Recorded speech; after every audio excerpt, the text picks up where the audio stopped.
Assalamualaikum warahmatullahi wabarakatuh. Perkenalkan, nama saya Andi Wahyudi, CGP Angkatan 4 Kabupaten Cirebon. Kali ini saya akan membahas mengenai koneksi antar materi modul 3.2 Pemimpin dalam pengelolaan sumber daya. Koneksi antara semua materi. Seperti yang kita ketahui, guru penggerak sudah mencapai 3 modul. Modul pertama, kita akan membahas mengenai 1.1 Filosofi KHD, 1.2 Nilai dan peran guru penggerak, 1.3 Visi guru penggerak, 1.4 Budaya positif. Modul kedua membahas mengenai 2.1 Pembelajaran berdiferensiasi, 2.2 Pembelajaran sosial dan emosional, 2.3 Coaching, dan modul 3 kita sudah belajar mengenai 3.1 Pengambilan keputusan sebagai pemimpin pembelajaran, 3.2 Pemimpin dalam sumber daya. Menurut KHD, setiap anak membawa kodratnya masing-masing. Tugas guru menuntun segala kodrat anak, mengarahkan, memberikan dorongan agar dapat berproses dan berkembang. Sebagai seorang pemimpin pembelajaran, guru penggerak harus mampu menggunakan dan memanfaatkan aset yang tersedia di lingkungan sekolah demi tercapainya visi pembelajaran, yaitu terciptanya profil pelajar Pancasila dan merdeka belajar. Pada proses penerapannya tentu tidak lepas dari budaya positif yang ditanamkan dalam sekolah.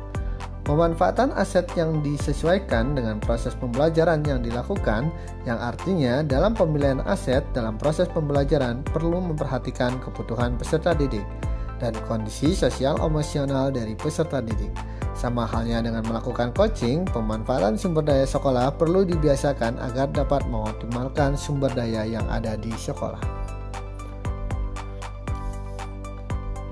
Kesimpulan tentang apa yang dimaksud dengan pemimpin pembelajaran dalam pengelolaan sumber daya dan bagaimana Anda bisa mengimplementasikannya di dalam kelas, sekolah, dan masyarakat sekitar sekolah. Guru merupakan pemimpin dalam pembelajaran. Sebagai pemimpin pembelajaran, tugas seorang guru dalam mengelola sumber daya mempunyai peranan dalam mengelola dan memanfaatkan sumber daya yang ada di sekolah, di mana sebuah ekosistem sekolah merupakan hubungan interaksi yang saling berkaitan yang dipengaruhi oleh faktor biotik dan abiotik. Faktor-faktor biotik yang ada di sekolah yaitu kepala sekolah, guru, murid, wali murid, dan masyarakat sekitar. Sedangkan faktor abiotiknya yaitu finansial, sosial, dan segala bentuk sarana prasarana yang ada di sekolah serta lingkungan alam sekitar. Pemanfaatan dalam pembelajaran disesuaikan dengan materi yang diajarkan, seperti pembelajaran olahraga yang memanfaatkan lapangan sebagai tempat pembelajaran. Jelaskan dan berikan contoh bagaimana hubungan pengelolaan sumber daya yang tepat akan membantu proses pembelajaran murid menjadi lebih berkualitas. Dengan menggunakan sumber daya yang tepat, dapat membantu proses pembelajaran murid mengambil sisi positif dan menggunakannya sebagai kekuatan yang membentuk karakter yang kuat, kreatif, mandiri, dan berdaya guna.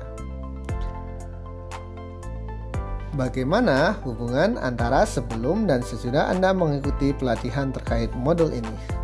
Setelah mempelajari modul ini, saya merasakan perubahan mindset. Dari sebelumnya berbasis masalah mengacu pada kekurangan yang kita miliki, sekarang menggunakan pendekatan berbasis kekuatan aset.